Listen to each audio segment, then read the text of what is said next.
Hello, good morning. It's Friday, August 24th. I'm here today joined by Steen Jakobsen, our CIO, and Peter on equities. A lot of stuff going to happen today, but overnight we saw the trade talks between China and US again end in no deal. So obviously trade wars are still on. We have a new Prime Minister in Australia, but most importantly, this afternoon in Jackson Hole, Jerome Powell will have his first appearance at the Jackson Hole symposium. So I think that we've basically just go straight into it. Steen, will he blink? I doubt it. We already seen a couple of central bank governors out saying they are not persuaded or even listening to what the politicians, i.e. Mr. President, Mr. Trump, is saying. So I think that's one part of it. But I do think, and I think you have a chart to illustrate this, the data in the US has certainly peaked. We have seen that the US no longer have this tailwind that came from the tax. You're right. We have a chart here. If it comes up, and just basically show that. Yeah. And as can be seen by this, we in the far right we have a drop off in all of the data, while the European data, which is I guess slightly colorblind, but blue is going north. So what we're seeing right now in the world is that we have a deceleration of the US growth, and the rest of the world, in particular China, is very focused on ramping up not only in your field commodity, but also overall create a new sort of activity because they deleverage too much. And that plays into the trade war, as you mentioned early on.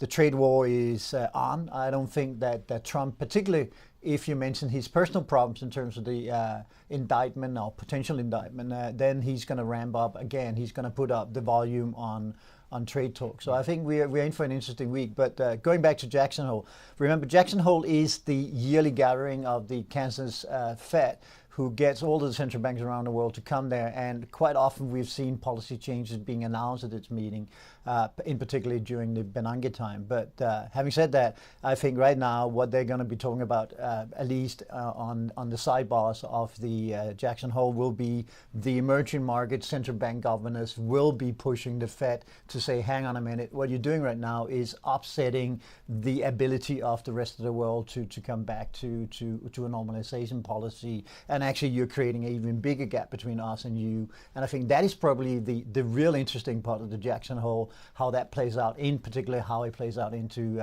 not only Jay Powell's speech, which will have to address somewhat what goes on there. Perfect. I think we'll just come back to more of that because obviously the market is obviously looking for Trump. Trump has been attacking the Fed recently. We have the EM turmoil that you mentioned. I think on the EM turmoil, Peter, I think you are focusing a bit on Brazil at the moment, aren't you? That's correct, and we talked about it yesterday. Brazilian equities is very much under pressure right now. If you have a chart with me today, and if you look at it, we have the Brazilian equity market in dollar terms, and as you can see here, we're testing the lows from this summer months, and it's because the market-friendly party in the upcoming election in Brazil in a couple of months' time is losing out in the polls, and that's really causing a stir. There's a lot of negative sentiment on emerging markets, and we're seeing that spill over now into Brazilian equities. But if we are right about China and the stimulus from the monetary and fiscal side will have its impact within the next 3 to 6 months, then obviously it could probably help Brazil. So I think there will be a tremendous interesting opportunity in Brazilian equities, but you have to be a little bit patient. I think we could go lower from here. Staying with China, I think we definitely have to look at Alibaba. And we have to. Yeah. We have to. It's the biggest e-commerce site in China. A lot of anticipation. We have had a lot of weakness in Chinese technology stocks. We had Alibaba reporting a fiscal year 19 Q1 earnings yesterday. Revenue was quite strong, a little bit above expectation.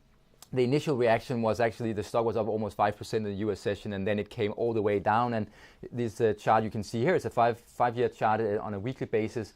And I'm pretty sure we're going to test those lows from the previous week, and we could probably go even south. I think the story that is emerging on Chinese technology companies is that you're seeing margin compression. I mentioned it with Xiaomi, we've seen it with Tencent, we're now seeing it with Alibaba, and I think the story here is that they're really pushing for high growth, and their core business is sort of being saturated, so they're now expanding and investing a lot into other businesses with lower profit margins just to get that high headline. And I think the market initially was focusing on the revenue growth rate that was so stellar, but the true story is that they're under pressure on the margin side, and there was almost zero profitability growth.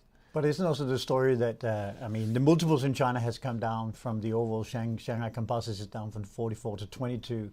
And I agree, there's probably some short-term noise before we see the kicking of the economic stimulus and potentially also the Chinese government, because looking over the charts yesterday, it looked to me every time the Chinese market is down pretty much 50% from the top, we sort of have, for whatever reason, a rebound for that level. And looking at yesterday's close, I think we were about 50% down. So inside the next 5 to 10%, there should be great opportunity, in particular because we have this rotation in economic growth.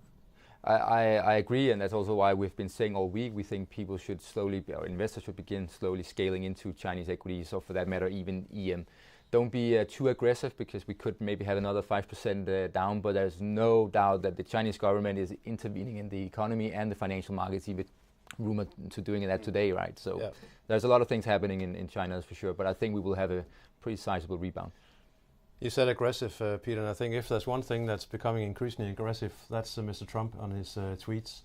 What shall we do with Trump? Because really, he seems to be driving markets on a regular basis. Yeah, I think initially is very much on a trade policy, but now he's really intertwined in this, not only with the Mueller investigation, but everyone who's been close to him has either been shown to be a crook or stealing or tax evading or similar. And I think to some extent he's coming apart.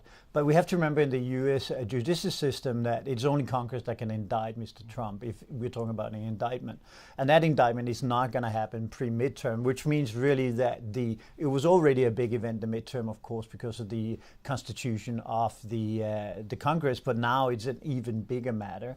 And what the poll shows us right now is that he's going to lose Congress. So I think if you think like Trump in this event, you have very little time left. You're sort of running out of tarmac for landing the plane in terms of getting something. And what would you do? I think you will have to put up the volume on anti-China. The China theme resonates really well, both with the GOP party, but also with the Democratic constitution. No one's going to dare say that China is not having a better deal in the U.S. narrative. That we think it's a slightly more balanced story. It's a different story. But in the U.S. narrative, it's very, very clear. So I think the more personal trouble that Trump will have, the more trade and the more aggressive policy we have for China, and that will make emerging market cheaper. It will make ultimately, I think, people avoid being in the U.S. market as well.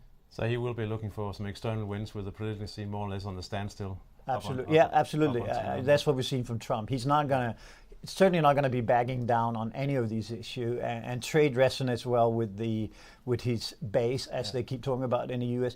But if you follow U.S. press over the last couple of days, everybody, I mean, including someone who's trying to be objective, is saying this is a turning point, that it's getting so close, and it's so close to be a collusion. What I think, however, is more likely is that Mueller report necessarily is not going to indict Trump.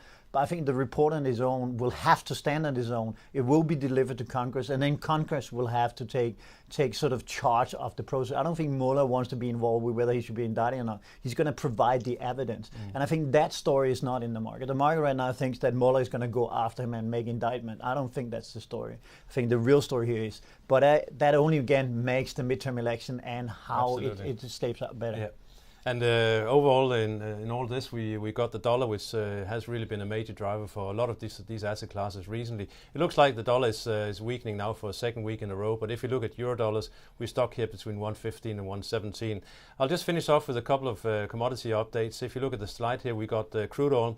And really, the emerging market story has been a key there for the past few weeks. The market has been weakening in the expectation that emerging market growth could slow. But I think the market is slowly now turning their attention to the sanctions, which has been applied by the US to Iran. So we're just now testing resistance, and I think we are back in the middle of the current range. But I think the near-term risk to oil prices is pointing higher, because we are going to see supply disruptions starting to impact the market over the coming weeks and months. And just finally, not something we look at on a regular basis, but European gas prices are really on fire.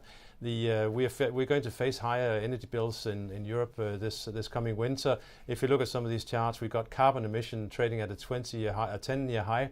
There are some new regulation which basically is going to mean that it's become more effective. So basically, If you want to burn coal, you have to buy carbon emissions to do that.